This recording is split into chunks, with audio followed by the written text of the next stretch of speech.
Rome, 67 years before the birth of Christ. The Republic was expanding like a beast in heat, consuming lands, people, and laws. In the countryside estates of Latium, slaves were not just owned, they were bred. Female slaves who showed signs of pregnancy were watched like livestock. Their swollen bellies did not shield them from punishment. Instead, it made the spectacle more perverse. One Thracian girl, no older than 17, ran. Her name was Thaleia, and when they caught her, Rome did not simply punish her, it turned her womb into a warning. She had not gotten far. The olive groves outside the estate stretched into hills, but Thaleia's ankles were still bruised from her last lashing, and the baby inside her weighed heavily with every desperate step. Her dress, a torn shift soaked with sweat and fear, clung to her stomach as she stumbled into the brush. When the dogs caught her scent, she did not scream. She prayed they would reach her before the guards did, but fate, as it often did in Rome, handed her back to cruelty. They found her collapsed near a dry stream, clutching her belly with dirt-caked fingers. The guards did not speak as they hauled her up. They had done this before. By noon she was back at the estate. But instead of being thrown in the cellar, they paraded her. A thick iron collar was locked around her neck, with a chain dragged behind like a broken tail. Her arms were bound behind her back. But it was the exposure that marked her true shame. Her shift torn down to her waist, belly bare, so no one could miss it. Children watched. So did senators' wives. A pregnant slave trying to escape was rare, and when it happened, the punishment became theater. They dragged her to the courtyard and tied her to the olive tree at the center. Her legs buckled, but the ropes held. She was not whipped. Not yet. They wanted her to stand to be seen. Servants were ordered to continue their duties around her, deliberately ignoring her presence. It was the Roman way of degradation, not rage, but indifference. Thaleia's eyes searched for pity. She found none.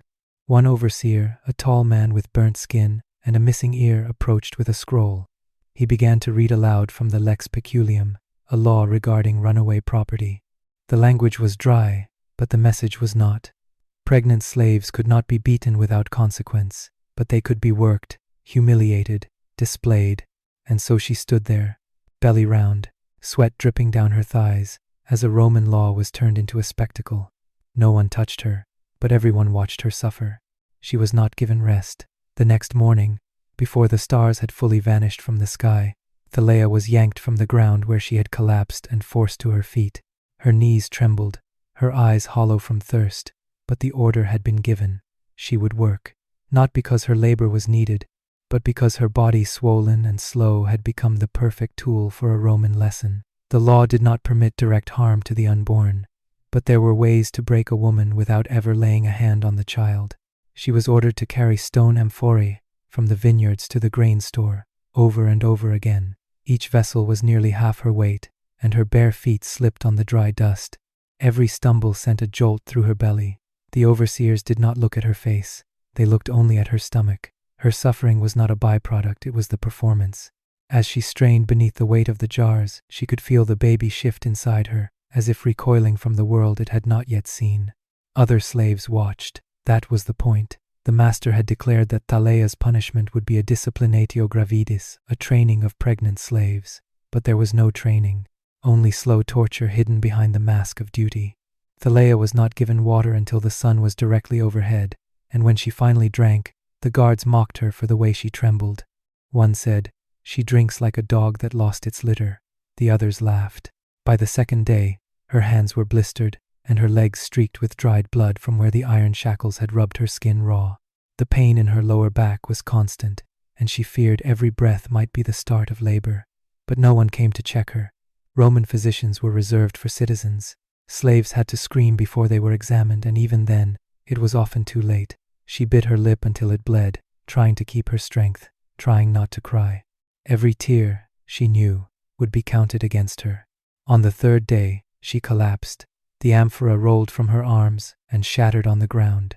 The courtyard went silent. For a moment, no one moved.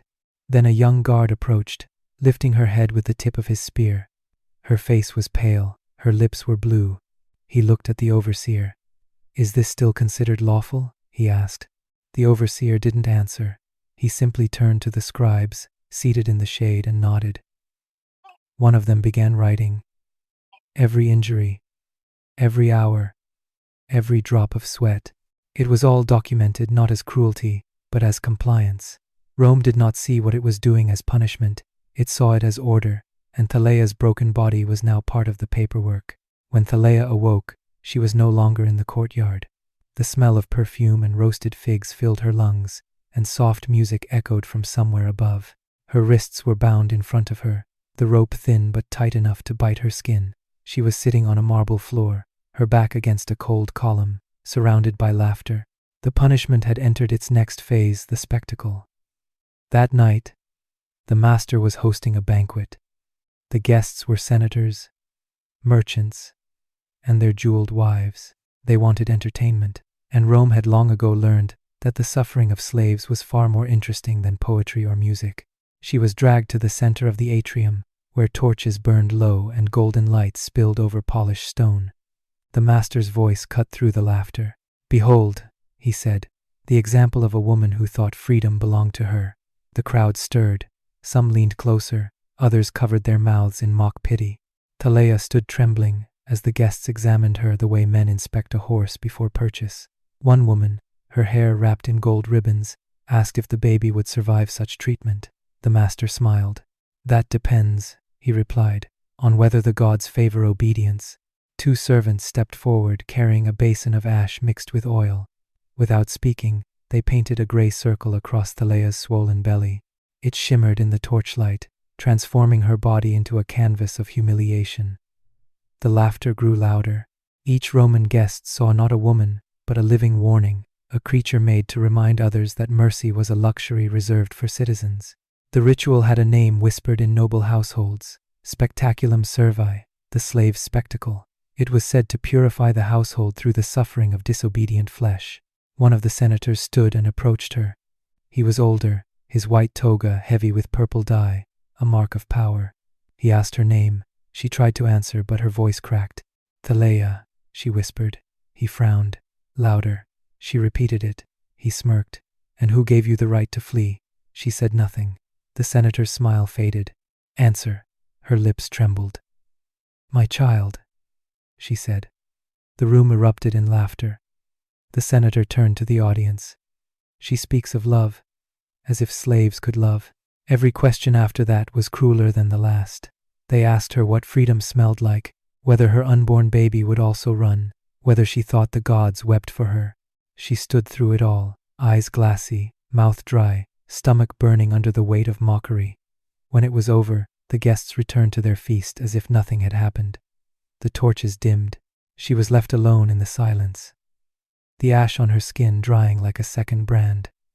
For the Romans, it had been just another evening of culture and refinement. For Thaleia, it was the night she stopped believing that humanity existed inside the walls of Rome. Labor began in silence. No one heard the first sharp intake of breath, or saw the way Thaleia's hand curled around her stomach like a broken claw. She had been left in the corner of the servants' quarters, lying on a bed of woven straw, her wrists loosely bound to prevent her from fleeing in the night. No midwife had been summoned. No water had been brought. Rome did not deliver slave children with care, it delivered them with efficiency. When her cries finally pierced the early morning quiet, a boy was sent running to the main house. The response was slow. She was not a priority. Eventually, two women arrived, both older slaves with thick forearms and sun-worn skin. They did not speak to her as women do to one in pain. They spoke in orders. "Lift your knees, breathe slower, be silent." The room reeked of fear and old blood. A candle flickered weakly in the corner, its flame casting monstrous shadows on the wall. Thaleia's body was slick with sweat, and her hair clung to her face like ropes. Every contraction pulled her apart, yet she clung to the one thought that had carried her this far. She would hold her child. But even that hope was stolen. The birth came quickly, a girl, small, red, and wailing alive. The moment the cry filled the room, Thaleia reached forward, arms trembling, her wrists still tied together. But the older woman stepped between them. "Not yours," she said flatly. By order of the master, Thaleia begged. She wept. She cursed in Thracian. But the newborn was wrapped in cloth and carried out without even a glance backward. The door shut, her arms dropped, milk filled her breasts, her body ached to nurse what it would never see again. The master had made it clear long before this day. No child born from disobedience would remain in its mother's care. The girl would be handed to the wet nurse assigned to the noble children and raised among the house staff. If she lived, she would one day become a handmaiden or a concubine, trained in silence and obedience. She would grow up unaware of her mother's face, and if she ever asked, she would be told the same lie. Countless other slave children had heard that she had been abandoned. Back in the servants' quarters, Thaleia lay still. The ropes had finally been untied, but she did not move. Her hands rested on the hollow space where her child had been.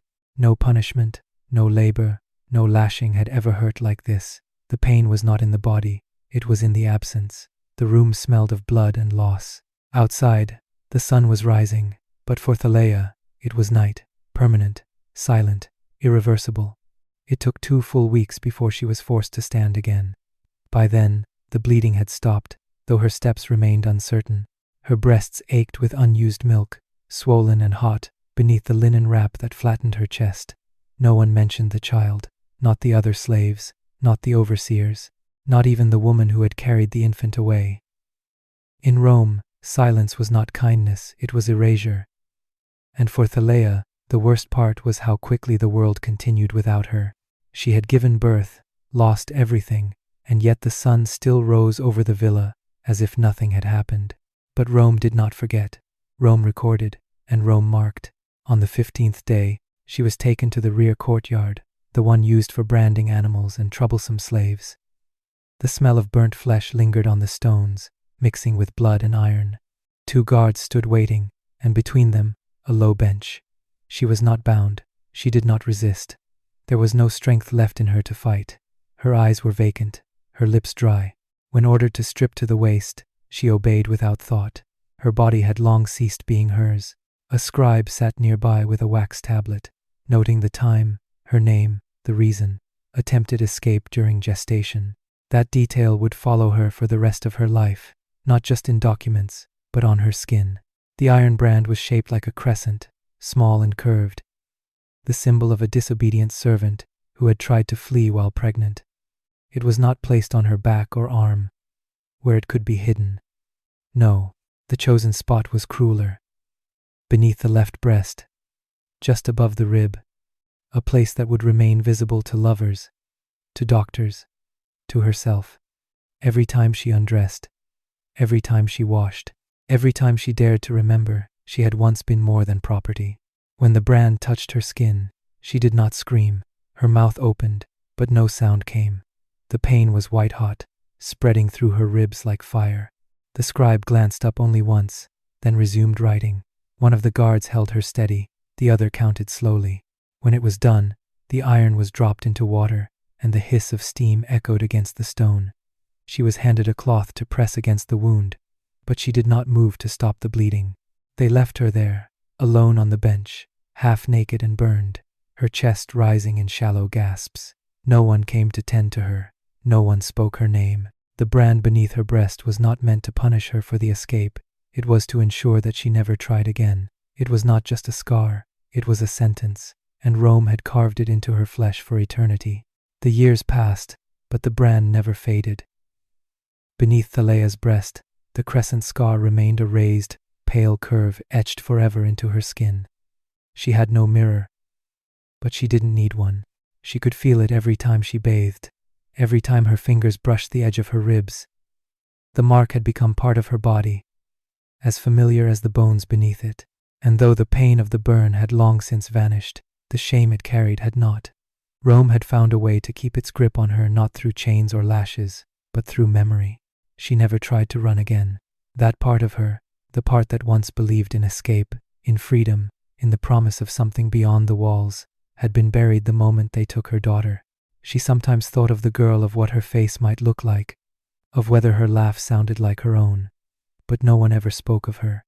The child had been absorbed into the machinery of the estate, trained alongside dozens of other house-born servants, given a new name, a new life, a new silence. Thaleia returned to work in the vineyards. Her body healed where it could.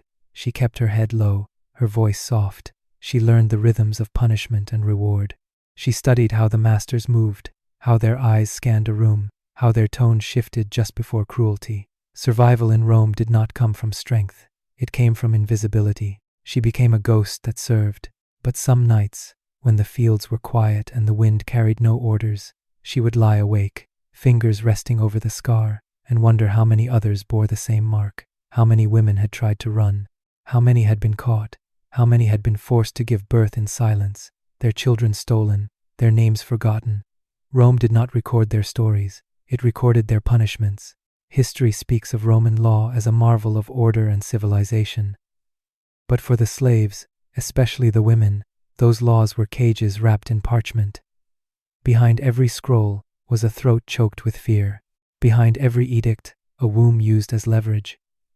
The empire did not need whips when it had shame. And for those like Thaleia, the lesson was carved deep.